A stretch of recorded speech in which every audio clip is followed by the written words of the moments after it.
ओम श्री गणेशाय नमः।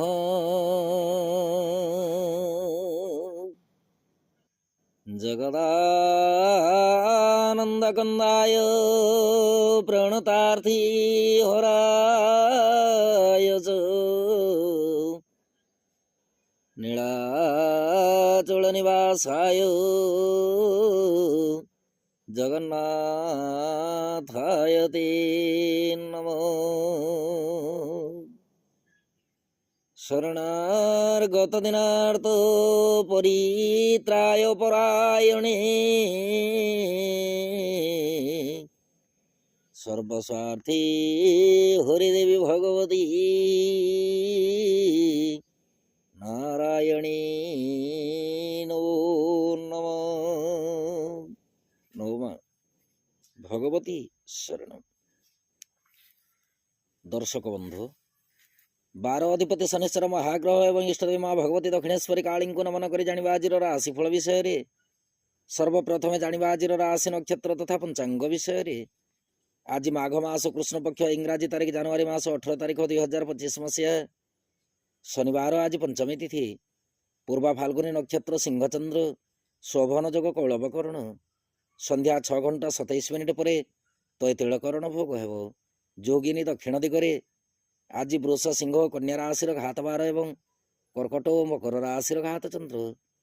राहु काल दिवा 9 घंटा 12 मिनिट रु दिवा 11 घंटा 35 मिनिट मध्य। दिनटे महेंद्र बेला नास्ति। अभिजित मुहूर्त दिवा 11 घंटा 42 मिनिट रु 12 घंटा 26 मिनिट मध्य। राहु काल कौन आनुष्ठानिक मांगलिक शुभ कार्य करने शास्त्र सम्मत नुहे। एणुक महेंद्र बेलाटी सर्वोत्तम, किंतु दिनटे महेंद्र बेला नथिबारु अभिजित मुहूर्त शुभकर्म संपादन करें। आजिर ग्रह स्थिति, बृहस्पति वृष राशि, मंगल कर्कट राशि, चंद्र सिंह राशि, केतु कन्या राशि, बुध धनु राशि, रवि मकर राशि, शनि शुक्रयुक्त होइके कुंभ राशि एवं राहु मीन राशि गोचर करेंगे। दर्शक बंधु, राशिफल जानिबा आगु जानिबा आजिर दिव्य चिंतन विषय रे। दिव्य चिंतन रे अछि जन्म जातक विषकन्या जोग किपरि संघटित होता है। उक्त विषय वस्तु नहीं कि संक्षिप्त आलोचना। जेकोसी कन्यार जन्म जातक जदि लग्न स्थान रे शनिश्चर महाग्रह अवस्थान करिथिबे एवं लग्न ठारू ठीक पंचम त्रिकोण रे जदि रवि महाग्रह रही थांती, तत्संगे नवम त्रिकोण रे जदि मंगल अवस्थित होइथांती, ताहेले सेही कन्या को विषकन्या बोलिकी कहा जाए। एपरि जन्म जातक जदि दोष देखा मिले, ताहेले अति शीघ्र प्रतिकार करिकी विवाह कर्म संपादन करा जाय थाए। ये थिला जन्म जातक विषकन्या जोग। एबे आसंत जानिबा आजिर राशिफल विषय रे। राशिफलटी आपणक चंद्र राशि उपर आधारित। आपणक जन्मकोष्ठी रे चंद्रमा जो राशि अवस्थान करिसंती, सी हेउछि आपणक चंद्र राशि वा जन्म राशि। जदि आपण निजर जन्म राशि जानि नाहंती, ताहेले प्रचलित नाम राशि अनुसार राशिफलटी देखि पारिबे। चंद्रमा आज शुक्रंक नक्षत्र रे सिंह राशि गोचर करिवे। फल मेष राशि ठारू मीन राशि पर्यंत द्वादश राशि उपरे चंद्रमा क्यों प्रकार प्रभाव रहिबो उक्त विषय वस्तु उपरे परिचित हेबा। कालपुरुष चक्र प्रथम राशि मेष राशि। मेष राशि व्यक्ति विशेषों दिनटे चंद्रमा राशि ठारू पंचम स्थान रे गोचर करिवे। फल कार्य क्षेत्र एवं व्यवसाय रे आलोचना समालोचना भितर समय अतिबाहित हेबो। सरकारी बेसरकारी कर्म को लेकिन मन भीतर ग्लानि भावना रही पारे। दाम्पत्य और प्रेम संपर्क मध्यम उत्तम अटे। आर्थिक दृष्टिकोण देखा गले आर्थिक स्थिति दुर्बल रहा सहित दिनटे संतान पीड़ार सूचना परिलक्षित हुए। स्वास्थ्य शरीर प्रति जत्नशील रहतु। कौन दीर्घकालीन रोग जदि ग्रसित रही था, दिनटे प्रबल मात्रा सतर्कता अवलंबन करने नितांत आवश्यक। यात्रापाई दिनटी आद्य शुभदायक नुहे। विद्यार्थी और महिला मान कार्यक्षेत्र में आशातीत फल प्राप्ति विलंब जोग लक्ष्य करेंगे। आपण शुभ रंग आज हलदी वर्ण रंग, शुभ अंक 5। आपण आज दुम दुर्गाय नमः यही मंत्र को पठन करंतु। दिनटी अत्यंत सुखद रहिबो। वृष राशि व्यक्ति विशेषों दिनटे चंद्रमा राशि ठारू चतुर्थ स्थान रे गोचर करिवे। फल कार्य क्षेत्र एवं व्यवसाय रे कार्य हानिर सूचना अच्छी। सरकारी बेसरकारी कर्म को लेकिन अशांतिर वातावरण रही पारे। दाम्पत्य और प्रेम संपर्क सुदृढ़ रखंतु। प्रेम संपर्क को लेकिन मान सम्मान प्रति सजग रहा नितांत आवश्यक। आर्थिक दृष्टिकोण देखा गले आर्थिक स्थिति को लेकिन वाद विवाद उत्पन्न हो पारे। स्वास्थ्य शरीर विशेष सुखदायक नुहे। विद्यार्थी और महिला मान कार्यक्षेत्र में ଅଶାନ୍ତି ଭୋଗ କରିପାରନ୍ତି। ଆପଣଙ୍କ ପାଇଁ ଶୁଭ ରଙ୍ଗ ଆଜି ଫିକା ଗୋଲାପୀ ରଙ୍ଗ। ଶୁଭଙ୍କ ସାଥେ ଆପଣ ଆଜି ରାମ ରକ୍ଷା ସ୍ତୋତ୍ର ପାଠ କରନ୍ତୁ। ଦିନଟି ଅତ୍ୟନ୍ତ ସୁଖଦ ରହିବ। ମିଥୁନ ରାଶି ବ୍ୟକ୍ତି ବିଶେଷଙ୍କ ପାଇଁ ଦିନଟିରେ ଚନ୍ଦ୍ରମା ରାଶିଠାରୁ ତୃତୀୟ ସ୍ଥାନରେ ଗୋଚର କରିବେ। ଫଳରେ କାର୍ଯ୍ୟକ୍ଷେତ୍ର ଏବଂ ବ୍ୟବସାୟରେ ମାନ ସମ୍ମାନ ପ୍ରାପ୍ତି ହେବ। ସରକାରୀ ବେସରକାରୀ କର୍ମକୁ ନେଇକି ବହୁତ ଦିନରୁ ଅଟକି ରହିଥିବା କର୍ମ ନିର୍ବାହ କରିବେ। ଦାମ୍ପତ୍ୟ ଓ ପ୍ରେମ ସମ୍ପର୍କ ସୁଖଦ ରହିବା ସହିତ ଦିନଟିରେ ବନ୍ଧୁ ମିଳନର ସୁଯୋଗ ପ୍ରାପ୍ତି କରିବେ। ଆର୍ଥିକ ସ୍ଥିତି ଅତି ଉତ୍ତମ ଅଟେ।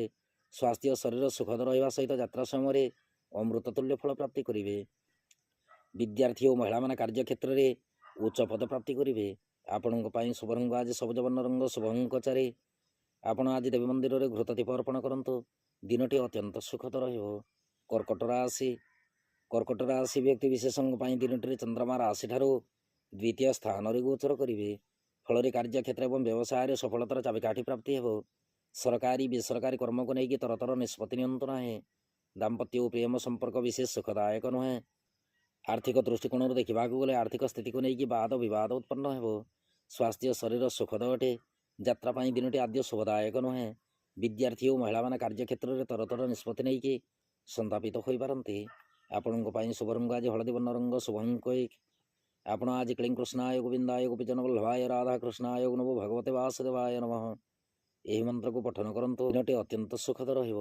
ସିଂହ ରାଶି ବ୍ୟକ୍ତି ବିଶେଷଙ୍କ ପାଇଁ ଦିନଟିରେ ଚନ୍ଦ୍ରମା ରାଶିରେ ଗୋଚର କରିବେ।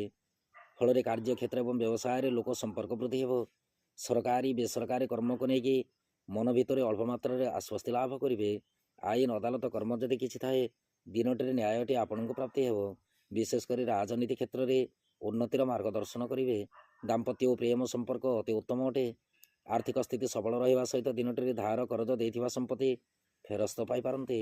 ସ୍ୱାସ୍ଥ୍ୟ ଶରୀର ସୁଖଦ ରହିବ। ଯାତ୍ରା ପାଇଁ ଦିନଟି ଅତି ଉତ୍ତମ ଅଟେ। ବିଦ୍ୟାର୍ଥୀ ଓ ମହିଳାମାନେ କାର୍ଯ୍ୟକ୍ଷେତ୍ରରେ ବନ୍ଧୁ ଗହଣରେ ସମୟ ଅତିବାହିତ କରିବେ। ଆପଣଙ୍କ ପାଇଁ ଶୁଭ ରଙ୍ଗ ଆଜି ଗୋଲାପୀ ବର୍ଣ୍ଣ ରଙ୍ଗ। ଶୁଭଙ୍କ ଆଠେ ଆପଣ ଆଜି ଅସହାୟ ବ୍ୟକ୍ତିଙ୍କୁ ସାହାଯ୍ୟ ହୁଅନ୍ତୁ। ଦିନଟି ଅତ୍ୟନ୍ତ ସୁଖଦ ରହିବ। କନ୍ୟା ରାଶି ବ୍ୟକ୍ତି ବିଶେଷଙ୍କ ପାଇଁ ଦିନଟିରେ ଚନ୍ଦ୍ରମା ରାଶିଠାରୁ ଦ୍ୱାଦଶ ସ୍ଥାନରେ ଗୋଚର କରିବେ। ଫଳରେ କାର୍ଯ୍ୟକ୍ଷେତ୍ର ଏବଂ ବ୍ୟବସାୟରେ ଅପବ୍ୟୟ ଖର୍ଚ୍ଚର ସୂଚନା ଅଛି। ସରକାରୀ ବେସରକାରୀ କର୍ମକୁ ନେଇକି ଉଚ୍ଚ ପଦ ପ୍ରାପ୍ତି କରିବେ। ଦାମ୍ପତ୍ୟ ଓ ପ୍ରେମ ସମ୍ପର୍କ ସୁଖଦ ରହିବା ସହିତ ଆର୍ଥିକ ସ୍ଥିତି ସବଳ ରହିବ। ସ୍ୱାସ୍ଥ୍ୟ ଶରୀର ପ୍ରତି ଧ୍ୟାନ ରଖନ୍ତୁ। ଯାତ୍ରା ପାଇଁ ଦିନଟି ମଧ୍ୟମ ଫଳଦାୟକ। ଦିନଟିରେ ଅନ୍ୟ କାହାରି ଉପରେ ବିଶେଷ ଭରସା ରଖନ୍ତୁ ନାହିଁ। ବିଦ୍ୟାର୍ଥୀ ଓ ମହିଳାମାନେ କାର୍ଯ୍ୟକ୍ଷେତ୍ରରେ ବିରକ୍ତି ଭାବ ପ୍ରକାଶ କରିବେ। ଆପଣଙ୍କ ପାଇଁ ଶୁଭ ରଙ୍ଗ ଆଜି ଘନ ନୀଳ ରଙ୍ଗ। ଶୁଭଙ୍କ ପାଞ୍ଚେ ଆପଣ ଆଜି ହନୁମାନ ଚାଳିଶା ପଠନ କରନ୍ତୁ। ଦିନଟି ଅତ୍ୟନ୍ତ ସୁଖଦ ରହିବ। ତୁଳା ରାଶି ବ୍ୟକ୍ତି ବିଶେଷଙ୍କ ପାଇଁ ଦିନଟିରେ ଚନ୍ଦ୍ରମା ରାଶିଠାରୁ ଏକାଦଶ ସ୍ଥାନରେ ଗୋଚର କରିବେ। ଫଳରେ କାର୍ଯ୍ୟକ୍ଷେତ୍ର ଏବଂ ବ୍ୟବସାୟରେ କ୍ଷୟକ୍ଷତିର ସୂଚନା ଅଛି। ସରକାରୀ ବେସରକାରୀ କର୍ମକୁ ନେଇକି ଆତ୍ମସନ୍ତୋଷ ପ୍ରାପ୍ତି ହେବ। ଦାମ୍ପତ୍ୟ ଓ ପ୍ରେମ ସମ୍ପର୍କ ସୁଖଦ ରହିବା ସହିତ ଆର୍ଥିକ ସ୍ଥିତି ଅତି ଉତ୍ତମ ଅଟେ। ସ୍ୱାସ୍ଥ୍ୟ ଶରୀର ସବଳ ରହିବ। ଯାତ୍ରା ପାଇଁ ଦିନଟି ଆପଣଙ୍କ ପକ୍ଷରେ ଯିବ। ବିଦ୍ୟାର୍ଥୀ ଓ ମହିଳାମାନେ କାର୍ଯ୍ୟକ୍ଷେତ୍ରରେ ନୂତନ କର୍ମରେ ମତି ଧାବନ କରିବେ। ଆପଣଙ୍କ ପାଇଁ ଶୁଭ ରଙ୍ଗ ଆଜି କେଶର ବର୍ଣ୍ଣ ରଙ୍ଗ। ଶୁଭଙ୍କ ସାଥେ ଆପଣ ଆଜି ଶୀତକୁଞ୍ଜିକା ମନ୍ତ୍ର ପଠନ କରନ୍ତୁ। ଦିନଟି ଅତ୍ୟନ୍ତ ସୁଖଦ ରହିବ। ବିଛା ରାଶି ବ୍ୟକ୍ତି ବିଶେଷଙ୍କ ପାଇଁ ଦିନଟିରେ ଚନ୍ଦ୍ରମା ରାଶିଠାରୁ ଦଶମ ସ୍ଥାନରେ ଗୋଚର କରିବେ। ଫଳରେ କାର୍ଯ୍ୟକ୍ଷେତ୍ର ଏବଂ ବ୍ୟବସାୟରେ ସଦାସର୍ବଦା ଉତ୍ସାହିତ ରହିବେ। ମିଳିତ ବ୍ୟବସାୟକୁ ନେଇକି ପ୍ରଚୁର ପରିମାଣରେ ଲାଭର ସୂଚନା ଅଛି। ସରକାରୀ ବେସରକାରୀ କର୍ମକୁ ନେଇକି ମନ ଭିତରେ ଉଦ୍ବେଗ ଜାତ ହେବ। ଦାମ୍ପତ୍ୟ ଓ ପ୍ରେମ ସମ୍ପର୍କ ସୁଖଦ ରହିବା ସହିତ କର୍ମମୟ ଜୀବନ ଶାନ୍ତିପୂର୍ଣ୍ଣ ଭାବେ ଅତିବାହିତ ହେବ। ଆର୍ଥିକ ଦୃଷ୍ଟିକୋଣରୁ ଦେଖିବାକୁ ଗଲେ ଦିନଟିରେ ଆକସ୍ମିକ ଅର୍ଥ କ୍ଷୟର ସୂଚନା ପରିଲକ୍ଷିତ ହୁଏ। ସ୍ୱାସ୍ଥ୍ୟ ଶରୀର ପ୍ରତି ଯତ୍ନଶୀଳ ରହିବା ସହିତ ଦିନଟିରେ ବାକ୍ଶୁଦ୍ଧି ନିତାନ୍ତ ଦରକାର। ଯାତ୍ରା ପାଇଁ ଦିନଟି ଆଦ୍ୟ ଶୁଭଦାୟକ ନୁହେଁ। ବିଦ୍ୟାର୍ଥୀ ଓ ମହିଳାମାନେ କାର୍ଯ୍ୟକ୍ଷେତ୍ରରେ କର୍ମଚଞ୍ଚଳ ରହିବେ। ଆପଣଙ୍କ ପାଇଁ ଶୁଭ ରଙ୍ଗ ଆଜି କେଶର ବର୍ଣ୍ଣ ରଙ୍ଗ। ଶୁଭଙ୍କ ତିନି ଆପଣ ଆଜି ଶିବ ପଞ୍ଚାକ୍ଷର ମନ୍ତ୍ର ପଠନ କରନ୍ତୁ। ଦିନଟି ଅତ୍ୟନ୍ତ ସୁଖଦ ରହିବ। ଧନୁରାଶି ବ୍ୟକ୍ତି ବିଶେଷଙ୍କ ପାଇଁ ଦିନଟିରେ ଚନ୍ଦ୍ରମା ରାଶିଠାରୁ ନବମ ସ୍ଥାନରେ ଗୋଚର କରିବେ। ଫଳରେ କାର୍ଯ୍ୟକ୍ଷେତ୍ର ଏବଂ ବ୍ୟବସାୟରେ ଆକସ୍ମିକ ସୁସମ୍ବାଦ ଶ୍ରବଣ କରିବେ। ସରକାରୀ ବେସରକାରୀ କର୍ମକୁ ନେଇକି ଦୂରଯାତ୍ରାର ସୂଚନା ଅଛି। ଦାମ୍ପତ୍ୟ ଓ ପ୍ରେମ ସମ୍ପର୍କ ସୁଖଦ ରହିବା ସହିତ ଦିନଟିରେ ଧର୍ମ କର୍ମ ରୀତିନୀତି ପ୍ରତି ପ୍ରବଳ ମାତ୍ରାରେ ଆଗ୍ରହ ପ୍ରକାଶ ହେବ। ଆର୍ଥିକ ସ୍ଥିତି ଅତି ଉତ୍ତମ ଅଟେ। ସ୍ୱାସ୍ଥ୍ୟ ଶରୀର ସବଳ ରହିବ। ଯାତ୍ରା ପାଇଁ ଦିନଟି ଅମୃତ ତୁଲ୍ୟ। ବିଦ୍ୟାର୍ଥୀ ଓ ମହିଳାମାନେ କାର୍ଯ୍ୟକ୍ଷେତ୍ରରେ ନୂତନ ଭାଗ୍ୟ ଦର୍ଶନ କରିବେ। ଆପଣଙ୍କ ପାଇଁ ଶୁଭ ରଙ୍ଗ ଆଜି ଫିକା ଗୋଲାପୀ ରଙ୍ଗ, ଶୁଭଙ୍କର। ଆପଣ ଆଜି ଗୃହ ଇଷ୍ଟଦେବୀଙ୍କ ଠାରେ ଘୃତଦୀପ ଅର୍ପଣ କରନ୍ତୁ। ଦିନଟି ଅତ୍ୟନ୍ତ ସୁଖଦ ରହିବ। ମକର ରାଶି। ମକର ରାଶି ବ୍ୟକ୍ତି ବିଶେଷଙ୍କ ପାଇଁ ଦିନଟିରେ ଚନ୍ଦ୍ରମା ରାଶିଠାରୁ ଅଷ୍ଟମ ସ୍ଥାନରେ ଗୋଚର କରିବେ। ଫଳରେ କାର୍ଯ୍ୟକ୍ଷେତ୍ର ଏବଂ ବ୍ୟବସାୟରେ ଆଶାତୀତ ଫଳପ୍ରାପ୍ତିରେ ଅଶାନ୍ତି ଦେଖାଯିବ। ସରକାରୀ ବେସରକାରୀ କର୍ମକୁ ନେଇକି ମନସ୍ତାପ ବୃଦ୍ଧି ହେବ। ଦାମ୍ପତ୍ୟ ଓ ପ୍ରେମ ସମ୍ପର୍କ ସଦୃଢ଼ ରଖନ୍ତୁ। ଦିନଟିରେ ଆକସ୍ମିକ ଦୁର୍ଘଟଣାରେ ମଧ୍ୟ ଗ୍ରସିତ ହୋଇପାରନ୍ତି। ଆର୍ଥିକ ଦୃଷ୍ଟିକୋଣରୁ ଦେଖିବାକୁ ଗଲେ ଆର୍ଥିକ ସ୍ଥିତି ଦୁର୍ବଳ ରହିବା ସହିତ ସ୍ୱାସ୍ଥ୍ୟ ଶରୀର ମଧ୍ୟ ଦୁର୍ବଳ ରହିପାରେ। ଯାତ୍ରା ପାଇଁ ଦିନଟି ଆଦୌ ଶୁଭଦାୟକ ନୁହେଁ। ବିଦ୍ୟାର୍ଥୀ ଓ ମହିଳାମାନେ କାର୍ଯ୍ୟକ୍ଷେତ୍ରରେ ବିରକ୍ତି ଭାବ ପ୍ରକାଶ କରିବେ। ଆପଣଙ୍କ ପାଇଁ ଶୁଭ ରଙ୍ଗ ଆଜି ବାଇଗଣୀ ରଙ୍ଗ, ଶୁଭ ଅଙ୍କ 4।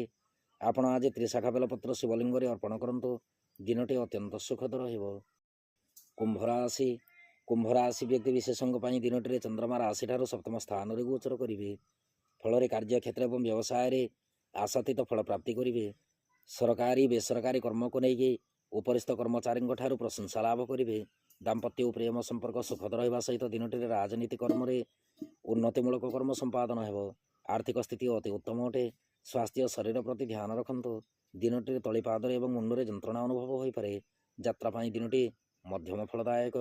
ବିଦ୍ୟାର୍ଥୀ ଓ ମହିଳାମାନେ କାର୍ଯ୍ୟକ୍ଷେତ୍ରରେ ଅନ୍ୟ ଉପରେ ନିର୍ଭରଶୀଳ ରହିବେ। ଆପଣଙ୍କ ପାଇଁ ଶୁଭ ରଙ୍ଗ ଆଜି ଆକାଶୀ ବର୍ଣ୍ଣ ରଙ୍ଗ, ଶୁଭ ଅଙ୍କ 2। ଆପଣ ଆଜି କୁଳବୃଦ୍ଧ ବୟସ୍କ ବ୍ୟକ୍ତିଙ୍କୁ କିଛି ଖାଇବା ଦ୍ରବ୍ୟ ଦାନ କରନ୍ତୁ। ଦିନଟି ଅତ୍ୟନ୍ତ ସୁଖଦ ରହିବ। ମୀନ ରାଶି। ମୀନ ରାଶି ବ୍ୟକ୍ତି ବିଶେଷଙ୍କ ପାଇଁ ଦିନଟିରେ ଚନ୍ଦ୍ରମା ରାଶିଠାରୁ ଷଷ୍ଠ ସ୍ଥାନରେ ଗୋଚର କରିବେ। ଫଳରେ କାର୍ଯ୍ୟକ୍ଷେତ୍ର ଏବଂ ବ୍ୟବସାୟରେ ନୂତନ କର୍ମରେ ମତି ଧାବନ ହେବା ସହିତ ସରକାରୀ ବେସରକାରୀ କର୍ମକୁ ନେଇକି ଉଚ୍ଚ ପଦ ପ୍ରାପ୍ତି କରିବେ। ଦିନଟିରେ ଗୁପ୍ତ ଶତ୍ରୁ ପରାଜିତ ହେବେ। ଦାମ୍ପତ୍ୟ ଓ ପ୍ରେମ ସମ୍ପର୍କ ଅତି ଉତ୍ତମ ରହିବ। ଆର୍ଥିକ ସ୍ଥିତି ସବଳ ରହିବା ସହିତ ସ୍ୱାସ୍ଥ୍ୟ ଶରୀର ଅତି ଉତ୍ତମ ଅଟେ। ଦିନଟିରେ କ୍ରୋଧ ଗୁଣକୁ ନିୟନ୍ତ୍ରଣ କରନ୍ତୁ। ଯାତ୍ରା ପାଇଁ ଦିନଟି ମଧ୍ୟମ ଫଳଦାୟକ। ବିଦ୍ୟାର୍ଥୀ ଓ ମହିଳାମାନେ କାର୍ଯ୍ୟକ୍ଷେତ୍ରରେ ଅଳ୍ପ ମାତ୍ରାରେ ଆଶ୍ୱସ୍ତି ଲାଭ କରିବେ। ଆପଣଙ୍କ ପାଇଁ ଶୁଭ ରଙ୍ଗ ଆଜି ସିନ୍ଦୁରବର୍ଣ୍ଣ ରଙ୍ଗ, ଶୁଭ ଅଙ୍କ 5। ଆପଣ ଆଜି ରାମରକ୍ଷା ସ୍ତୋତ୍ର ପାଠ କରନ୍ତୁ। ଦିନଟି ଅତ୍ୟନ୍ତ ସୁଖଦ ରହିବ।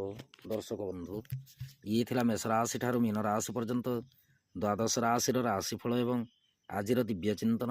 ଏବେ ଅନୁମତି ଦିଅନ୍ତୁ। ନୋ ମା ଭଗବତୀ ଶରଣ।